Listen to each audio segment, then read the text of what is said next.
Thank you very much. 8:46 is the time right now. Welcome back to the Showgram. It's a Tuesday morning. It's a beautiful day. It's been really hot the last few days, man. It has been on the hot side. The Met Department have come out and said that we are to expect rains, but like the Met Department always does, when they say it's going to rain, it's sunny. When it's sunny, it's going to rain. So hot. The last few days have been really, really hot. But I think the weather is just absolutely perfect for some great rugby action. Absolutely. And no matter how hot the heat might be outside, we have the coolest cucumber here in the studio. The first time I'm meeting this good gentleman, Mr. Asanga Ratna, the president of SLRFU. So he's here to talk about the tournament that our friends at Dialogue have put together. So obviously, tell us a little bit about this tournament. How did it will start? What is the plan? This is the first of its kind after many years. Give us a little expose on the tournament itself, good sir. Go ahead. Thanks, Mark. As you know, the Carlton Sevens was the beginning of this kind of format, but actually the Rugby Sevens has been around, the International Rugby Sevens has been around since 1998. It was originally the Singer Sevens, with Asian nations and a couple of European nations taking part, second tier, so to say. It evolved into the Carlton Sevens, and we came up with this format, which was very unique. I don't think there's this sort of format anywhere in the world. Taking a cue from the IPL in cricket, we brought in world-class players, the 50 top sevens players in the world, and we put them together with our local lads. And we also had 2 slots for the under-20s, which gave the younger generation a chance to play against the best players in the world. And this format has really taken off, and as you know, the Carlton was a very, very successful tournament. Since the change of government, we found it difficult to continue last year, but fortunately this year, with the intervention of the Honourable Minister of Investment, Mr. Malik Samaravikrama, the Minister for Telecom, Harim Fernando, who's actually the chairman of the entire Super Sevens, and the Honourable Dayasiri Jayasekara, who's been, really a pillar of strength, right. And also been so supportive of rugby throughout his tenure. We've managed to put it together. You need young ministers like this to actually take the game to spearhead it. To spearhead the game at the moment, and there's lots that is at stake. Now, you being the president of the SLRFU, how difficult was it for you to bring this back? I mean, like you said, there was a lull period, and if you had just let it go, this would have been a sort of a forgotten event. But how difficult was it for you to bring this back up again? In all honesty, Shaq, I didn't think it'll happen this year. Oh, it was very unlikely to happen. But fortunately for us, Malik Samaravikrama and Harim Fernando, together with Dayasri, stepped in, and they made sure it happens. It's a 200 million rupee plus tournament. Wow. And I don't think very many people know this, but the rugby economy is over $1 billion. Wow. Wow, really? It is, it is. And it's actually, I would say it's bigger than cricket in terms of money invested locally. Obviously, the cricket is bigger because we have the internationals and the ICC, bringing a lot of funds in. But if you take a sport as on its own, rugby certainly adds more to the economy than any other sport. Wow, that is an eye-opener for sure. Never knew that one. Now, it has also come to our attention that there's going to be 2 categories of teams taking part. You have your schools and the franchised teams. Can you give us maybe a little idea on how these teams have qualified to enter the tournament? The franchisees obviously are the corporates that were selected and invited to join in. Okay. The schools are a little more straightforward in the sense that it's the top 8 that we invited. Right. I think Sans 1, which is Royal, all the others have accepted. Right. I didn't see St. Thomas's also. No, St. Thomas is playing. They're playing. Okay, cool. Yeah. So you're the expert. Franchise. The franchise teams are to host foreign nationals in this tournament. You mentioned it just now. Where do we find these foreign tournament folk from? I mean, is there like a database of people that we have access to, or is it about headhunting these people? How does that work? Yes, there is a database, and that is the World Series players. Okay. I mean, all the players are selected from the World Series. The top 10 nations in the world compete for the World Series. That's our ultimate game aim as well. To get to the World Series, you have to be in the top 2 in Asia. And the highest we've got to is 3. But we managed to play some World Series tournaments like the Dubai Sevens and the Hong Kong Sevens through our contacts. But to be in the actual World Series, you have to be in the top 10. So these players are from the top 10, and they are primarily from nations such as New Zealand, Samoa, Fiji, and PNG, England, Papua and New Australia Guinea. as Yeah. well. Okay. Now, Dialogue obviously has come forward this year as far as the sponsor of the entire tournament and taken this weight off your shoulder. How has that been for you? Is it like, okay, now I can wash my hands off, everything is done, now we can look forward for a great sort of tournament? Dialogue, I must say, was the turning point Okay. for Sri Lanka rugby. I think when we took over in 2012, our sponsorship was just 6.5 million rupees. Right. And now it's nearly 100 million. Wow. So, I mean, they've just changed the face of rugby. And it's not just rugby that Dialogue have supported. They've supported so many other sports, soccer, athletics, volleyball. You know, it's... Cricket. Yeah. Cricket, huge, yeah. And I must say they are a standout corporate. I mean, they are not just the largest company by market cap on the Colombo Stock Exchange. They really have put their weight behind Sri Lanka sport and really empowered our kids to go forward. So I mean, I can't say enough about Dialogue and what they've done for us. And Hans and his team, Amali, Harsha, they've just been so good. And them coming in as a title sponsor was not just taking a weight off, it made the tournament happen. Right. Because without sponsors, there's no Right. tournament. So, I mean, Dialogue all the way has been supportive. And as you know, they have also supported our endeavor to support the schools. Right. Yeah, just quickly, Yeah. going back to what you were talking about in terms of the Sri Lanka rugby infusing almost $1 billion into the economy. But we see a disparity between the crowds coming in for school matches and club matches. And everybody wants to basically make sure that they're there at the Bradby or they're there at a massive Royal Thomian match or, things like that. Why is that? What is the issue? I mean, it's not the fact that the clubs, or is it the issue that the clubs don't have money? Because you've got lots of corporates backing the clubs up.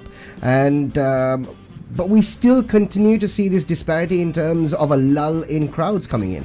See, Shaq, it's only natural that schools rugby will attract more people. For instance, if you go to an under 12 or under 14 match, you'll see a massive crowd. Yeah. Why? Parents, grandparents, aunties, uncles, friends, they all want to see them perform. All boys. Exactly. Right. So, and the schools is so heavily networked with the old boys and, the parents that, you see massive crowds. And also the schools matches are a bit more interesting, I would say. It's like, there's a lot of pride involved. It's more passionate. Absolutely, a lot Right. of passion. There's a lot at stake, and I think the masters and the heads of these schools have taken these challenges to a completely different level. I think we can discuss whether it's good or bad, but honestly, schools rugby is such a marketable item. I mean, since 2012, we've been trying to work together with the schools. It hasn't happened.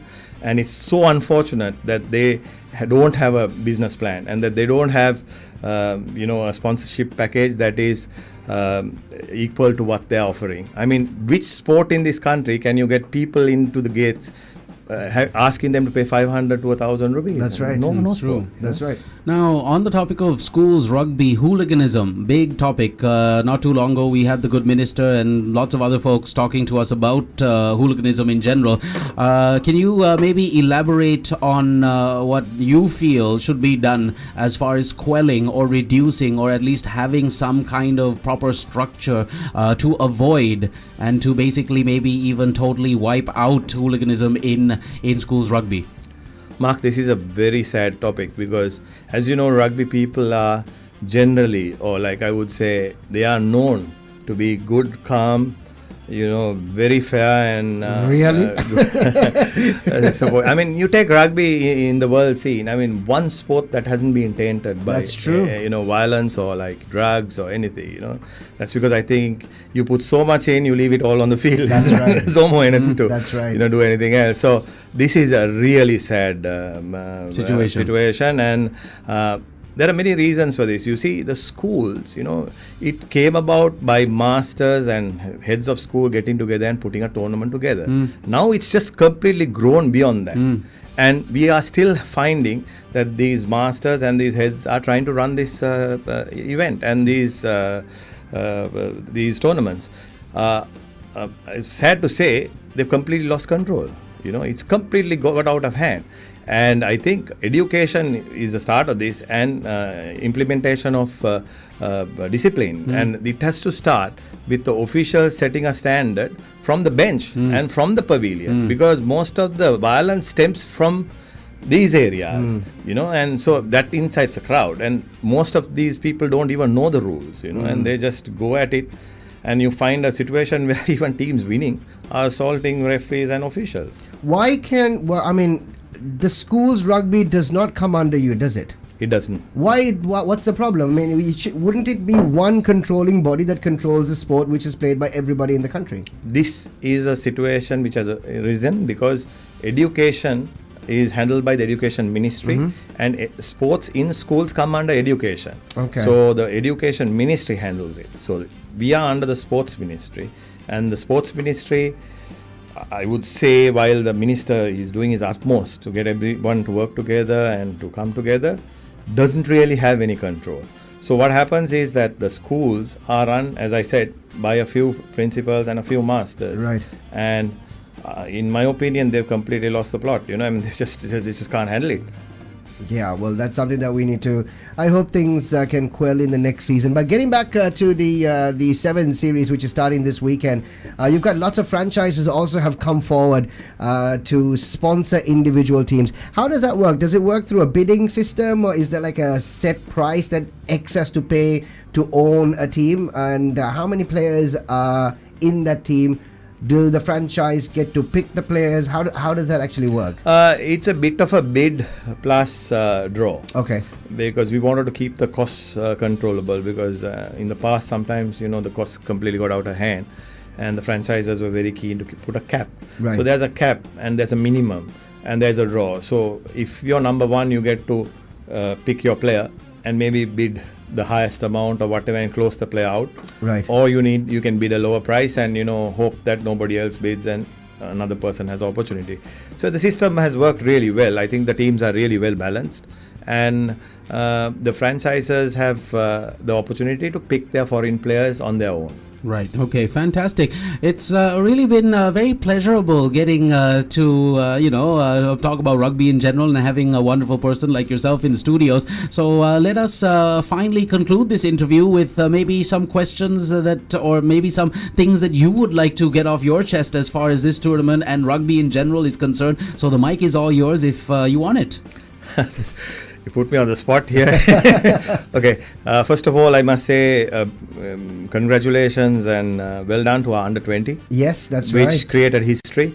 I mean, I didn't think in my lifetime I would see us winning an Asian tournament, and it's fabulous. It's just opened so many doors for us. Our sponsorship, future is all wide open now, and we have the ability to beat the best nations in Asia, which means we have the ability to compete with the best in the world, which is a huge thing because, as you know, rugby is a physical sport, and everyone has doubts that people in Asia can compete, and I think Japan proved everybody wrong at the World Cup, and hopefully Sri Lanka will do the same in the future.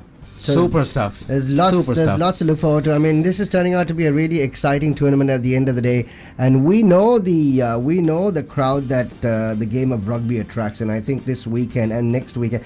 Just one question I have for you before we go, which I was also sort of wondering why. Why would you want to do it on 2 weekends? Was there a real reason on that one? We always had 2 tournaments, but the second tournament used to be held outside Colombo. Right. I mean, but what happened was the site selected was Kandy. I mean, unfortunately it clashed with the Pereira. That's right. And That's right. we had issues with Accommodation, I suppose. accommodation and getting everyone there. So we decided to do both in Colombo, and I hope it works out well. But as you said, everyone's really excited, and I'm sure there'll be large crowds. And you got a great radio station promoting it, so Absolutely, the that best, helps. I guess. Thank you so much, wonderful gent, Mr. Asanga Senviratne, the president of the SLRFU, having a chat with us here on the Showgram. All the very best to our friends at Dialogue, and of course all of the folks working behind the scenes. Obviously, the tournament will not happen without the efforts of so many thousands of people behind the scenes. So well done to every single person listening in right now. Thank you to you, sir, also, and we'll get back into the normalities of the Showgram in about 2 minutes, right after this tiny little break that we have lined up. Let's have a quick break. Shall be back right after this break.